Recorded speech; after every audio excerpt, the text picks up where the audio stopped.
everybody! Welcome back for another weekly pool with Critical Threat Comics and Games. And I'm Zoe of ComicsPRSS. Yeah, and Critical Threat. Yeah, I'm the art monkey. Yeah.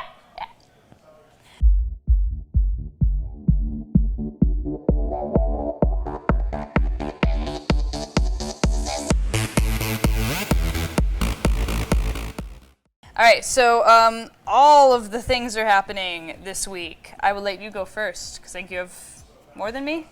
I have the same as you, because I originally had Fear and Loathing on Las Vegas on my list of things to talk about, but when I went to research it, I couldn't find any articles, any interviews, any nothing, which is totally grammatically correct, about the new comic, until I finally discovered it's just a reprint of the hardcover they released in like October of last year. That's right. So it's coming out as single issues now. I think it's coming out in black and white, so it's a slightly different format. So if you liked Fear and Loathing in Las Vegas by Troy Little, then go ahead and pick it up, because it'll be different, and it'll be collector's item. But it's not a new story or anything. Okay, I see.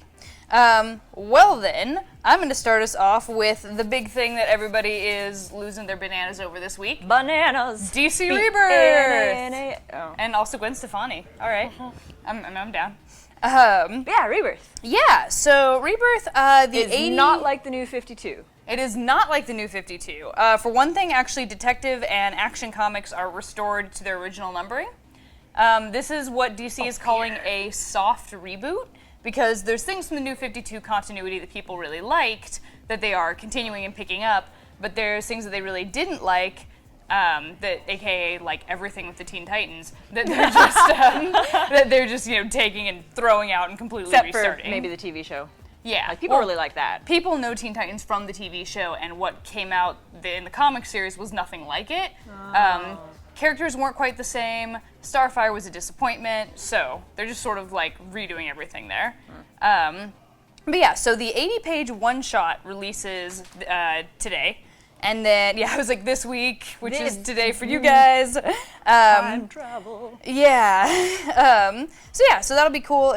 All 3 issues are going to be $2.99 now. They're going to be released, and some of them are going to be released bi-weekly. DC separated this into 4 families, so you can go look it up online, like what's going to be bi-weekly and what is not. Yep. So cheaper for some of you, more expensive for other people. Cool. Yep. If you have opinions about superhero reboots and things, and you'll be at Phoenix Comic-Con in the first weekend of June, come and see us. We will probably, hopefully submitted, we'll see. But we should have a panel. We'll be on a panel there called Our Reboots, or Our Relaunches Killing Superhero Comics. So if you've got opinions, please come to that panel. Look it up on the Phoenix Comic-Con website, and we'll probably be talking about it on our Facebook page. But yeah, we'll have a nice big discussion, because it is something that's kind of important and has been that's what you hear about in the news for the past decade or so. Right. I think the industry is really doing some weird things with reboots, and it's gotten praise in some areas, and other people have just really complained about them. So how much is too much, guys? Yeah. Yeah. And Rebirth is kind of like a halfway reboot. Yeah, sure. Stopping things. Yeah. All right. Speaking of not also halfway reboots, Captain America, Steve Rogers #1 comes out this week. So if you have been following the continuity, Steve Rogers got the superhero serum, the super soldier serum, taken out of his body some time ago, and he was converted into old man Steve Rogers. And has been taking a backseat role and being like the old wise advisor kind of thing. Yeah. But the Uncanny Avengers Oracle. Yeah, kind of like that actually. And then Sam Wilson, who is the Falcon, took up the mantle of Captain America, and he's been Captain America in the universe so far. Yeah. But after the events of Standoff, I won't spoil too much except for the fact that Steve Rogers got his mojo back. Hey! So he's back in the suit. It is a new redesigned suit by Daniel Acuna, who has done a lot of really cool redesigns. They went back to the original shield shape, which is has the pointy bit at the end, and there's like a sword that comes out the bottom of it and stuff. I don't know. Sword that comes out the bottom of where? The shield. Oh. Captain America's shield. Of his suit. Oh. No, I'm not going to make that gesture. You can imagine yourself, I'm sure. Anyway, it's being written by Nick Spencer, who is also writing the Sam Wilson Captain America title, so he's going to be doing both of them at the same time, and he has clarified Steve Rogers is not replacing Sam Wilson. He gave that title to him. He gave it to him. It's his. That's fine. Cool. So there are going to be 2 Captain Americas now, and they're serving very different roles because of their personalities and the kinds of things that they fight for. Sam Wilson has been a lot more controversial, dealing with the things that kind of nobody else has been touching in the Marvel universe. And then Steve Rogers is going back to his roots and fighting the good fight for the underdogs and Hydra. Where are the Nazis?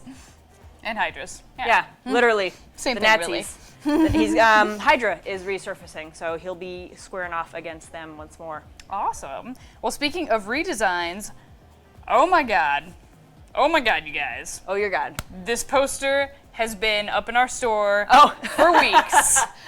Scooby-Doo Apocalypse is here, and I'm so stoked. I'm like so ridiculously stoked. You want to know how stoked? So we have a Google spreadsheet of where we keep what the titles are that we're talking about this week, and I logged in to check what was coming out, and I see her notes on there. Oh yeah, there's Captain America, there's, the other ones, Nighthawk, and all caps, Scooby Mother Effin' Apocalypse, like all caps. It was very loud. I'm like, oh, well, do you maybe want to cover this one, Zoe? I feel like I do. Oh, okay. So without further ado, Scooby-Doo is happening. It features character designs and an overarching story by Jim Lee. Which is odd. Yeah. We know DC got the rights to Hanna-Barbera. I guess Jim Lee really jumped on Scooby Apocalypse because he had a vision. Keith Griffin is doing the main story and the scripting, and Howard Porter is doing the artwork. This thing is 32 pages, and the description is the apocalypse has happened. Old rules no longer apply, and our team has to deal with the real creatures of the night and the apocalyptic Badlands. They're not some creepy dude in a suit. No, it's not Old Man Jenkins, although I'm going to be really stoked if, zombie Old Man Jenkins shows up. It's my fan canon.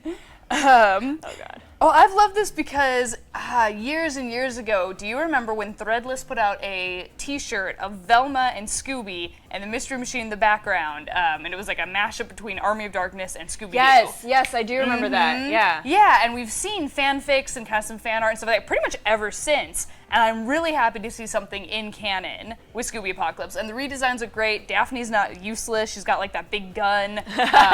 Shaggy's a total hipster, which of course he is. Yeah. Of course he is. So, yeah, I dig it. Fred's a bro. Oh, Velma just looks... Velma's like Edna Mode sized. No monsters! So good. No capes. No, That was a no really masks. terrible impression, I'm sorry. No masks is we're ripping the monsters off thing? Yes. Yeah, no masks! So, I'm super excited, you guys. So we've had the poster for a while. I actually ran into Jim Lee at, what was it? Was it Emerald City? I think it was Emerald City Comic Con, and we got the little poster signed, and he talked about it, so he's excited. Oh, you had a signed poster, and you didn't holding out on me. I think we have it. Oh, I'll show it to you later. Okay. The last one on my list is not a number 1. It is a final issue. Oh. And I wanted to talk about this one because this comic is near and dear to my heart. And I'm talking about Rachel Rising.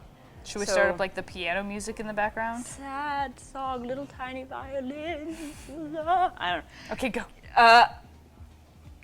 Is there music? In the editing. So Rachel Rising 42 is coming out. It is the final issue in this series. And this series is it's not the first book I read, but it is the first series I took to a creator at a con and got it signed in person. So this was my first time meeting somebody who creates comics and being able to share that experience with him. So Terry Moore is both the writer and artist of Rachel Rising, and you might be familiar with him from Strangers in Paradise. Yeah. Which is one of the legends, one of the classics go-to that everybody turns to when you're talking about human emotions and relationships and really digging into the slice of life what it feels like. He's known for realism and honest portrayals of his characters.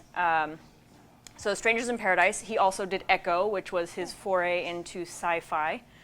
Very interesting book, so I recommend picking that up as well.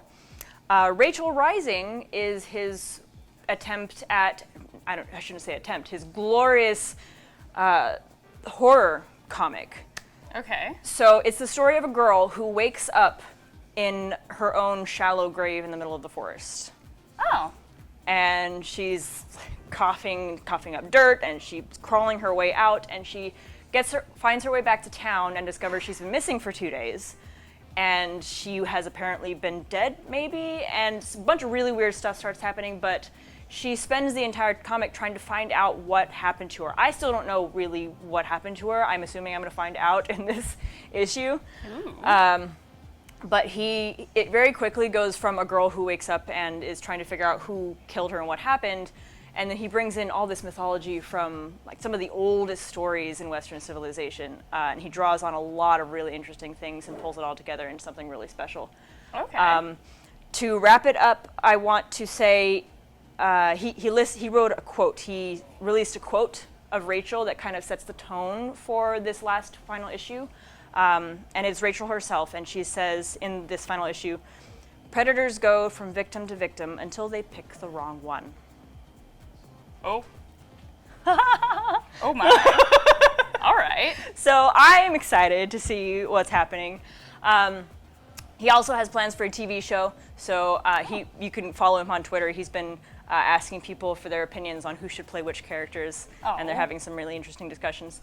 And then if you're looking for his next project, he hasn't announced his next solo project yet, but he has announced that he will be doing the art for part of the Power Rangers annual coming out this year, and it is going to be written by his son, Trey Moore. Oh shoot.